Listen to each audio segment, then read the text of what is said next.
Today, I wanted to make a video that I thought would be really useful for people who are either victims of abuse, wanting to understand victims of abuse, or just wanting to learn more about domestic abuse and narcissism in general. Now, what I'm going to cover in this video is kind of high level overviews. We'll go into a little bit of detail, but it's not going to be, a 5 hour video where we can delve into the right level of detail. What I'll cover is types of abuse, so the different types of abuse that there are, and then tools and techniques that abusers use against their victims so you can understand those. I have written 3 books on the topic. All 3 are available on Amazon. I will link them in the description below. If you want to get into more detail, read about all of these things in more detail, read my story because that's my story as a victim of domestic abuse as well, and also read interviews with other survivors of domestic abuse, male and female. Um, like I said, I'll put the link in the description below, but you can go and grab those on Amazon if you want to. So before we dive in, if you can please subscribe to the YouTube channel, like the video, share it around. It really helps it to get into the hands of people who need it. So if you can do that, that would be great. Thank you. Right. So let's start with types of abuse. Now, the reason it's important to go through types of abuse, and I think the point I'm about to make is actually more important for men than women, because a lot of men I speak to, and myself included, don't understand that they're being abused until it becomes physical. So until they're getting hit. And there's often a lot of different types of abuse that aren't physical. So let's go through them. I'll put the list up on the screen and we can have a look at it and then go through them one by one. So let's start with emotional abuse. Emotional abuse is kind of the foundation usually where your abuser will try and change the way you feel. So with emotional abuse, so they'll try and make you feel worse about yourself. They'll make you lower your self-esteem. They'll make you question yourself. It's really trying to affect how you feel about yourself and how you feel about the situation. So, it's nothing to do with physical. It's just to do with the way they break you down. It could be through criticism or something like that, but they will change the way you feel. Physical abuse, obviously, this is pretty self-explanatory. It's physical, so it could be hitting, punching, slapping, grabbing you, snatching things off you, anything that is physical abuse. Verbal abuse, again, fairly self-explanatory. It's, swearing at you, putting you down, calling you names, saying horrible things to you. So, you could be in a relationship where that happens all the time, but you're never getting hit, but you're still being abused. Psychological and mental abuse. So this is trying to change the way you think. So whereas emotional abuse changed the way you feel, this is trying to change the way you think. And this could be trying to make you doubt yourself, trying to make you think you're the problem. They use tools that will go into like gaslighting to do this. But if you think about that difference, that emotional abuse is trying to change the way you feel and mental abuse is trying to change the way you think. The last one I've included here is sexual abuse.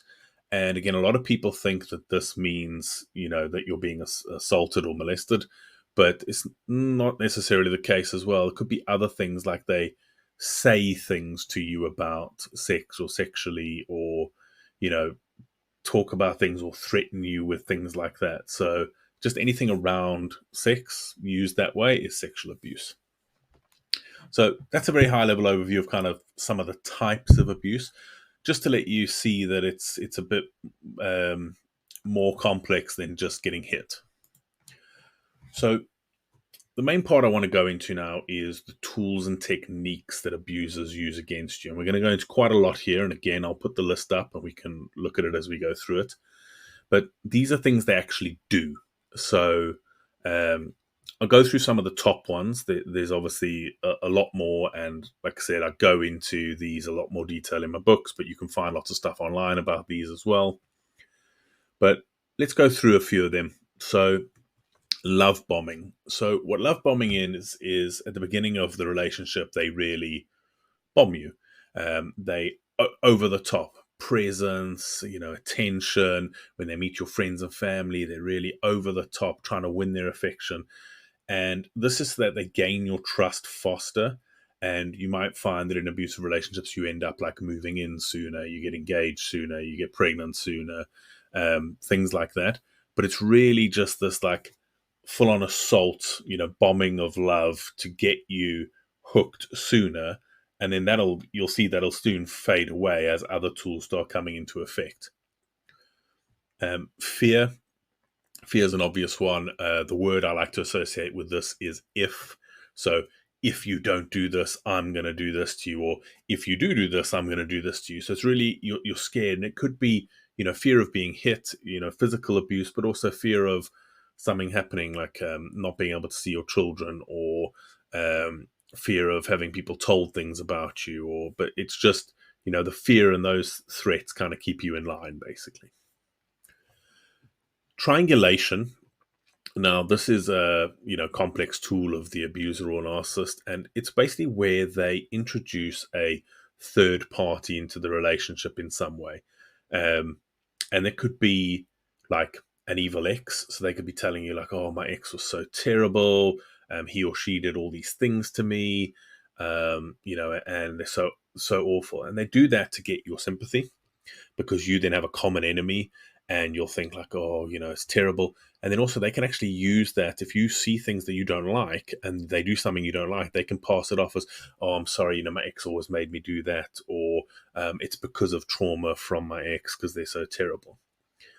The other way they use triangulation is to introduce rivals as a third party. So if you're a guy and your abuser is a woman, they could be like, oh, well, so and so down the road makes more money than you, and he takes his family on holidays 5 times a year.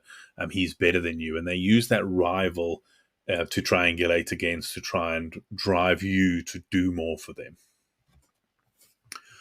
Term you'll hear often around abuse and narcissism is trauma bonding. So this is, it's like Stockholm syndrome. You form such an emotional bond from the trauma and the abuse that it's hard to let go. And you'll often see people, on social media or on forums or in domestic abuse support groups saying, "Oh, I miss them. I can't let go of them," or whatever. Even though this person's terrible and has done all these terrible things to you, it's because you're trauma bonded with them, and it's that kind of hook into you. Even though it's wrong, you're still linked to them in some way. Withholding is another tool and technique that abusers use. And this is, like the name says, they try and withhold things from you. It could be withholding affection, withholding money, withholding, sex, withholding anything that they can use against you to gain control over you. So you won't get the thing you're after unless you do as they say. Isolation is a huge one, and generally you'll find with abusive relationships this comes in early on and starts to build up as it goes. And this is where they just want to isolate you from people. They don't want you to have friends. They don't want you to see your family, because they don't want people that can see through their lies. They don't want people that you can talk to about problems, or people that might raise concerns. So they really try to isolate you. You'll see that maybe like on special occasions like Christmas or birthdays, you spend it with their family, not your family. You have less time with your friends, and again, it'll start off like, oh, it's normal. We're in a new relationship. You see me more, not your friends. But as you go, you'll realize that you're actually not seeing your friends anymore. You're not seeing your family anymore, and you're completely isolated. And that's exactly where they want you to be. Right. A huge one that I want to talk about here is financial control. So this is something that abusers love to do. They want to control all the finances. They want to control all the money. They want to keep money away from you. They want to have everything. So they might take your bank card away and you only have a bank card for them, and you have to ask for everything. They might demand that all the money gets paid into their account on payday or something like that. But they want to have that financial control on you. And this usually extends even if you get out of the relationship and moves into post-separation abuse. I won't talk about that today. I'll make a separate video on that because it's a whole nother topic altogether. But financial control is a huge one that's used often throughout abusive relationships. A term you'll hear a lot when discussing narcissism is gaslighting. So gaslighting is when someone tries to make you doubt your own mind, believe a kind of different reality. So, you might say to them, "I can't believe you said that thing to me. It really hurt me." And they'll be like, "I never said that." Or, maybe more subtle, maybe like, "Oh, I was just joking when I said that. No, you're taking it too seriously. You're too sensitive." Or, it'll get to the point where they will start turning and saying, oh, you said this to me, but you actually never said anything to them. But now they're trying to convince you that you did. And it ends up messing with your mind, and you can end up doubting yourself and thinking like, oh my God, I must have a problem because I don't remember saying those things or doing those things, but they're saying I did.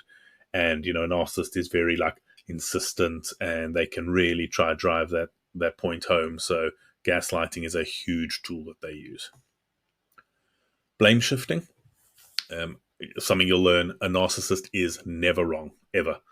It's always someone else's fault. It's always someone else to blame, so they will blame shift the whole time. If they do something wrong, they'll try and make you take the blame, or they'll claim it was your fault, or I only did that because you made me do that. I reacted just how anyone would when they're treated the way you treat me. They can never be wrong, so the blame always has to be shifted to someone else. Preempting is a huge tool that they like to use. So a good example would be, let's say they hit you a few times and then they get in the car and they leave. They will immediately go to like your family's house or your friend's house or someone, and they will start telling them about how you just hit them and terrible, and this is what actually happened, and oh, they don't know what to do, and you're a monster. You'll then pick up the phone and maybe ring a friend and say, this just happened. But they've already been told by the abuser a different story. So they'll just think you're a liar because you've come after the fact and you're trying to say the same thing. So they will preempt everything like that. Children, unfortunately, is a huge tool. For a narcissist, it is a pawn in their game. It's a tool in their toolkit.